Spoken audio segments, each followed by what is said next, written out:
Students, is per question we have to find the sum of infinite series. एक हमारे पास में infinite series दे रखा है, हमें क्या करना है, इसका सम फाइंड आउट करना है। ठीक है, इनफाइनाइट सीरीज में हम कुछ बातें ऑब्जर्व कर सकते हैं यहाँ पे कि 1 इंटू 3, 3 इंटू 5, 5 इंटू 7, इसमें से अगर फर्स्ट वाला नंबर हम लोग देखें 1, 3, 5, 7 तो दे आर इन एपी। इसी तरह से अगर हम लोग यहाँ पे देखें 3, 5, 7, 9 they are also in AP. और अगर इनके जो मल्टीपल्स है ना 1/2, 1/2 स्क्वायर, 1/2 क्यूब, 1/2 पावर 4, ये क्या है, जीपी के अंदर है। ठीक है, तो इसके अंदर हम लोग क्या कर सकते हैं, सबसे पहले हम लोग मान सकते हैं कि let s is equals to, ये जो सीक्वेंस हमारे पास दे रखी है इसको हम लोग क्या कर लेते हैं, s मान लेते हैं। ठीक है, ये क्या बन जाएगी 1 इंटू 3, 3/2। मैं इसको थोड़ा सिंप्लीफाई करके लिख देता हूँ। 3 इंटू 5 कितना हो जाएगा 15/4 प्लस 7 5 से कितना हो जाएगा 35/8 प्लस 9 7 से कितना हो जाएगा 63/16 प्लस, आप लोग देख सकते हैं इसी पैटर्न के अकॉर्डिंग अगर मैं नेक्स्ट वाला टर्म भी यहाँ पे लिखना चाहूँ तो क्या होगा, 9 इंटू 11 होगा ना, तो ये कितना बन जाएगा 99 बन जाएगा।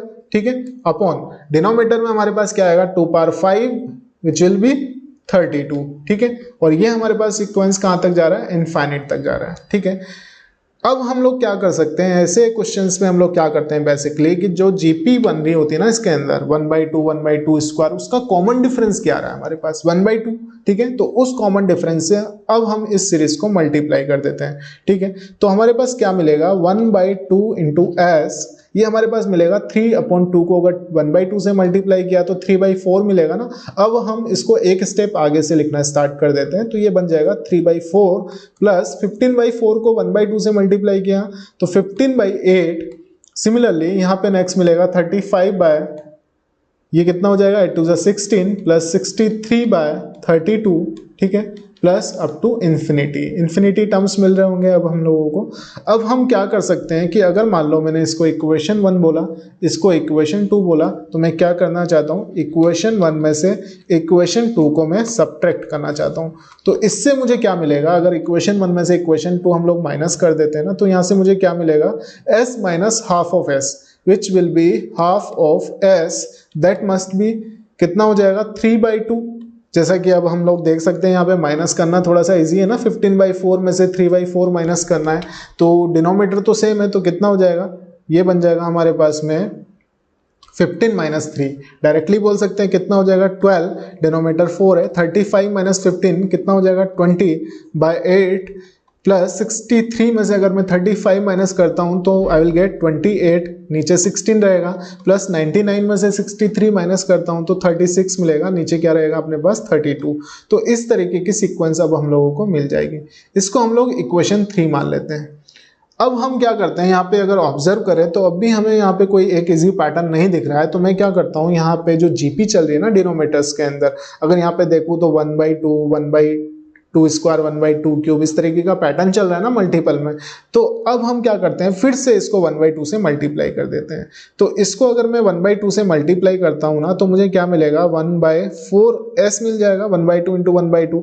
तो यहाँ से क्या मिल रहा होगा 3/4 मिलेगा ना, 3/2 इंटू 1/2। उसको मैं एक स्टेप आगे से लिख देता हूँ ताकि कैलकुलेशन ईजी हो जाएगा। 12/4 कितना हो जाएगा 12/8 हो जाएगा। ठीक है, सिमिलरली यहाँ पे 20/8 अगर लिखूँ तो 20/16 हो जाएगा, और यहाँ पे 28y कितना हो जाएगा 32 हो जाएगा। नेक्स्ट 36/64 होगा। इस तरह से आगे के टर्म्स बहुत सारे हमें मिल रहे होंगे।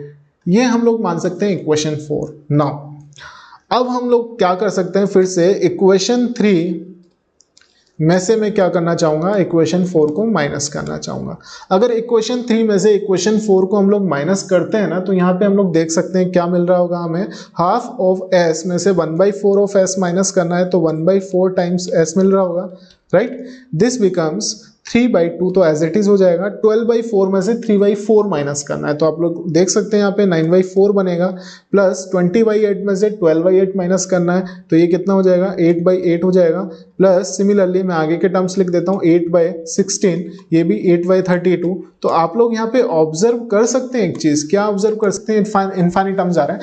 क्या ऑब्जर्व कर सकते हैं यहाँ पे कि 888 न्यूमरेटर में आना स्टार्ट हो गया है दो टर्म्स के बाद में, और डिनोमिनेटर में क्या बन रहा है, एक जीपी बन रहा है डिनोमिनेटर के हिसाब से।